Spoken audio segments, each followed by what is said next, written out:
Nakakaranas na po kayo ng babash po ng mga netizens dahil po dito? Ang sabi po sa akin, "Sir, kayo po yung nag-viral ipatago-tago kayo. Kayo magtatago. Yung ginagawa ko lang po, tatawanan ko lang dahil di man nila alam yung story po dahil ganyan. Kaya po, yung nakakasama ng loob lang, ba't ganun? Ano ba ang tasking ninyo doon? Yes. Ako po yung nagko-control ng traffic light po para mapaba po yung time ng galing po ng westbound to southbound. Okay. Yun po, kaya po namin hinahatak po yung karamihan kasi po ron, volume po yung sasakyan. Pero itong lugar na ito, dahil dun sa volume ng traffic, kailangan ng tao na nakikita niya yung sitwasyon. Bali, dynamics po kasi po dun sa area po. So, dun po yung pasukan po ng papuntang Malacanang, papunta po mga school, St. Jude. So, kapag umaga po kasi talaga pong tumutukod po yun. So, hindi po talaga, ang ginagawa po namin, nagmamano-mano po kami. Bali siya po, yung nagko-control po, nagpapatay po nung ilaw lang o kaya nagpa-flashing para po yung ibang direction, mapapasok po namin, mapaluwag po namin yung iba. So, hindi po siya nakatambay po doon. So, siya po yung nakatas po talaga nung oras po na yun, araw na po yun. Yun po yung trabaho niya. Kaya po ganun din po ang ginawa ko rin po na tasking po sa kanya. Okay. Dialysis patient po kasi itong si Mr. Barbado. Okay. So, kababalik niya lang po last August po, last year. Okay. So, ngayon po, under dialysis po siya every 3 days. Okay. So, hindi ko na po siya tinasnan talagang twice sa babad sa araw. Kumbaga, medyo lighter po na trabaho na lang din po yung pinagawa ko sa kanya. Pero, nagpa-function pa rin po siya Oo, as traffic enforcer po. Kung wala siya doon, walang magmamando doon, nagkagulo-gulo at nagkabuhol-buhol yung traffic doon. Opo. Higit sa lahat, si Sir, wala rin siyang tinatawag natin na authority para manghuli. Hindi Manikit, lahat ng attorney. manikit. Opo. Klaruhin natin yun, di ba? Bali, dalawa po kasing klase po yung sa traffic enforcement po. Isa pong tawag po namin, traffic enforcer, yun po yung may panikit. So si sir naman po, traffic manager, ang ginagawa niya po, siya po yung nagmamanage po, sila po yung nagmamanage ng traffic kasi wala po silang panikit. Yun. So ang Sila mando yung- po nila is traffic direction and control Yun, po. sila ang nagmamanage, kumbaga, nung flow ng traffic para hindi magkakabuhol-buhol. Opo. Matagal na kayong nandoon sa lugar na yun or naililipat-lipat po ba siya ng posting? Nung nakaraan po, ma'am, nilagay ko naman po siya sa St. Jude po, sa loob. Okay. Sa Pero eskwelahan po. Opo, ganun ang pa trabaho rin. niya naman po, medyo hindi rin po ganun ka mabigat dahil po nag-a-assist po siya nung mga estudyante rin po na tumatawid. Saka nag-aano po siya dun sa mga sasakyan. Di ba? Kasi medyo marami rin po yung volume ng sasakyan po sa loob ng St. Jude's pa Malacanang. Barry, gano'ng katagal ka na nasa MMDA? 17 years. Sa 17 years na yun, nagkaroon ka na ba ng hindi magandang o ngayon lang? Ngayon Ito lang po. Ngayon lang. Pero itong si vlogger ay naglabas ng statement. Nais po nating magpasalamat sa MMDA sa agarang pagbibigay linaw kaugnay ng ating post kahapon. Nais lamang po nating ipabatid na ang ating page ay may layuning humingi ng malinaw na impormasyon at tamang paliwanag, lalo na kung ito ay may kinalaman sa kapakanan at kaligtasan ng ating mga motorista. Maraming salamat po sa inyong pakikipag-ugnayan at paglilinaw. Bali, pang-apat na post niya na po yan, ma'am. Mula po dun sa unang post niya, yung sa may picture. Yung pangalawa po, nagsabi po siya na, kasi po, ang dami na rin nagbabash po sa kanya. Pinakita niya po kung sino yung nag-send po sa kanya ng picture. Tapos humingi po siya ng permiso raw po dun sa mismo nag-send ng picture. So, yung caption po, galing din po dun sa nag-send ng picture sa kanya. Pero posted as his own. Pinost niya po, nangingi po siya ng May ano yan ha? Medyo may ano yan kasi questionable yan dahil inassume niya na parang sa kanya yung From unknown follower. Oo. Ito po. Yan no? From unknown follower, tagu-taguan sa Nagtahan Bridge. Ganyan na po ba talaga ang sistema ng enforcers natin ngayon? Sana po, bago siya mag-post ng ganyan po, at pinunta niya ako yung aming EP na may paliwanag ba't andun ako. Pangalawa po, hindi mo na kung tutusin, hindi mo mapektuhan, kailang napektuhan po yung asawa ko. Pamilya. Yan nga po, yan po ang inaano ko. Kasi kung sa akin lang po, dialysis patient po ako, hindi ko naintindihan yun dahil unang-una, magdadagdag pa ba ako ng problema sa sarili ko. Dahil unang-una, yung sakit ko lang yung problema ko sana. Kaya lang, pamilya ko rin po yung naapektuhan. Ayan nga, meron tayong netizen na nagsasabing hindi hadlang sa kanya ang kanyang sakit. Nagjo-duty pa rin siya kahit sa kainitan ng araw. Sir, marami ba tayong na-encounter na ganito? Na parang mga paratang na wala namang kapararakan? Yung sa isang tao ko rin po, may nag-send po sa akin ng video. Pinalalabas din po nung vlogger na may tinabihan na truck yung tao ko, tapos may inabot na pera, which is wala naman po. Okay. So, Si Sir Barry, hindi ibang po, tao ibang naman tao yun. naman po. So Okay. mga Tuesday po yun o Wednesday. Pero kagandahan naman po, nag-personal na apology po yung mismong involved po na vlogger dun sa tao ko. Pero Nag-reach out po. nakasama na. Hindi pa naman po masyadong naipost din po, pero parang binura na rin po kaagad. Okay. Ang medyo na-bother lang din po ako, pangalawa na, tapos yung sa tao ko nga po, kasi alam ko pong dialysis patient nga po. Kumbaga, para po sa akin, yung kabaro ko nga na gusto lang magtrabaho ng marangal kahit may nararamdaman, gaganunin pa po sa social media. Attorney Nunez, magandang hapon po.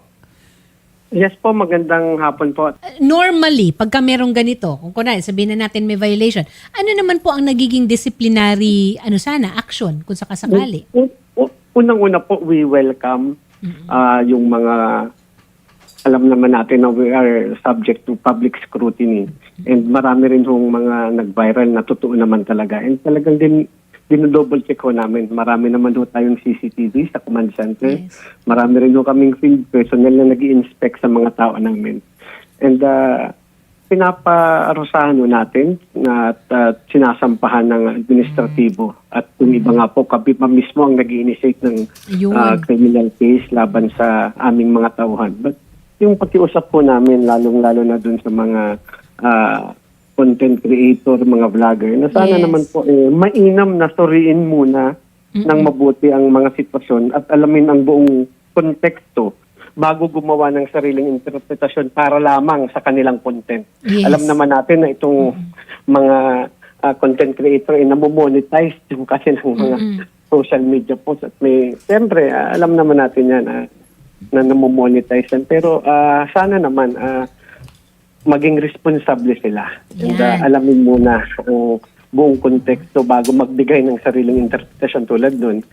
Pinost niya nga, pero may sarili siyang comment na nag-aabang which is hindi naman Oo. talaga. So, may Sablay. sarili na siyang interpretasyon. So, let's be fair. And we welcome any naman po, mga criticisms at mga sumbong coming from the public. And gusto rin namin yan na may extra kaming mata at mga tumitingin sa aming mga tauhan. Pero make sure na responsable ang Yes. pagre-report at Valid. patas.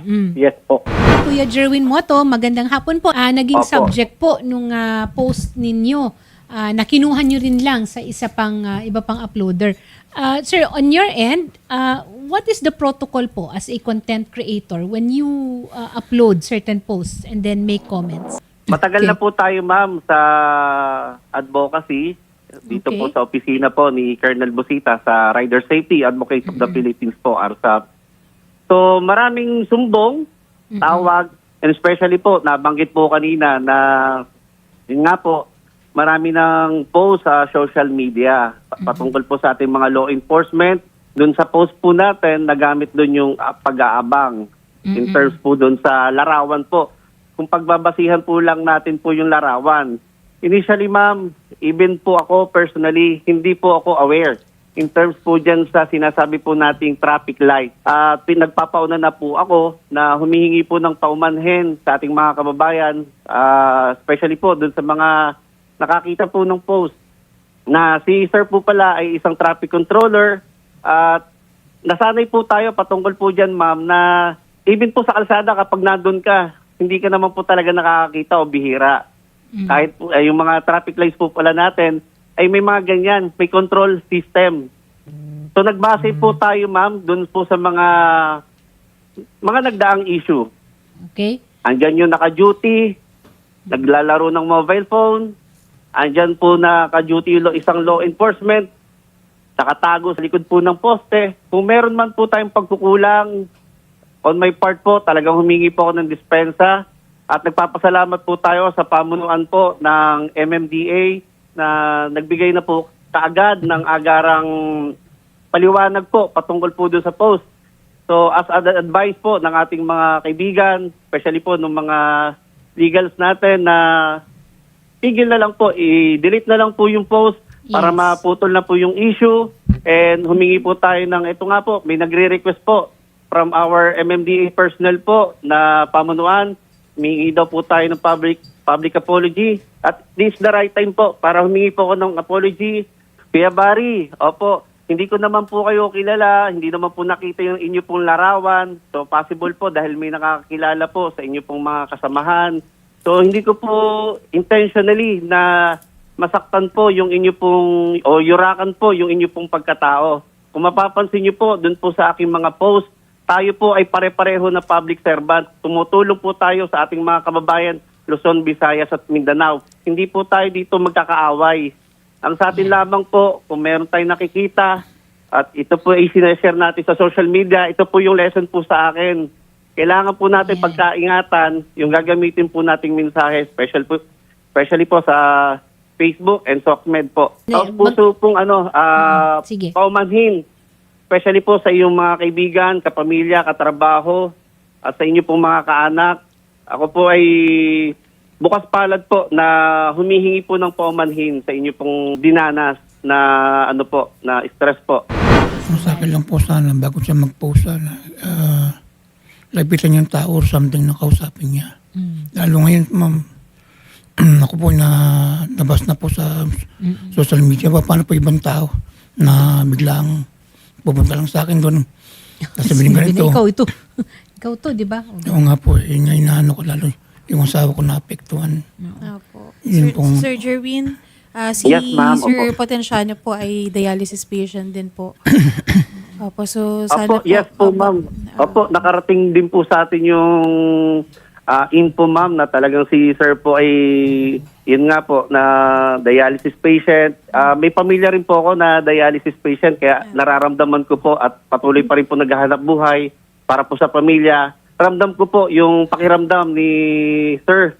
So, napakaganda na, sir, dito man tayo nag-usap, ako po'y humingi ng paumanhin. Siguro po sa mga darating na araw, sa mga susunod na araw, personal po akong pupunta po sa iyo, hingi po ako ng paumanhin. Ay, ang ganda At yan. ito po ay, magiging lesson po sa aking pananaw sa buhay. Willing po tayo, ma'am, na makadaupang pang palad si sir. Maganda rin ito, Kuya Jerwin, na makausap mo Opo. even yung mga senior officials ng MMDA Yes po. para mas makapagbigay linaw sa mga proseso and mga protocol. Oo. Opo, willing po, ma'am, natin. na umarap. Opo. Sasamahan natin siya. Samahan na lang po natin. Maraming salamat, Sir Jerwin. At schedule po natin yung paghaharap po ninyo nila, Sir Potenciano po, sa tanggapan po ng MMDA. Salamat, Sir. Gusto ko lang po magpasalamat po sa inyo kay attorney, ma'am, sa pagpapaunlak po sa amin at nabigyan nyo rin po kami ng platform para po may pagtanggol naman po rin yung kabaro po namin. Kasi po yung hirap nga, based din po dun sa mga comments din po. Marami rin pong nagtanggol po kay Sir po na. So nakakatuwa rin po kasi nakikita rin po namin, nababasa namin na may nakaka-appreciate din po ng mga maliliit na bagay na ginagawa po namin. Lang din po, comment lang din po dun sa mga nagpo-post po sa social media, lalo po yung mga vloggers po. Kung pwede po, yun, paki-verify nyo po muna yung mga pinopost nyo po. Sabi nga po, think before you click. Kasi ang hirap naman po na bawiin na kapag nakasira na po tayo ng reputasyon po ng isang tao. Pag-aaralan naman daw po nung opisina po namin, kung ano rin po yung may tutulong din po kay Sir Barry. Sa kung may grounds naman po na pwedeng gawin dun po sa vlogger po na nag-post po sa kanya. So, nasa kay Sir Barry na rin po yung decision kung ano po yung mangyayari. So, maraming salamat po sa inyo. Thank you. Okay. Salamat po at magandang hapon po, Sir Barry and Sir Joshua. Mabuhay ka, Kuya Barry.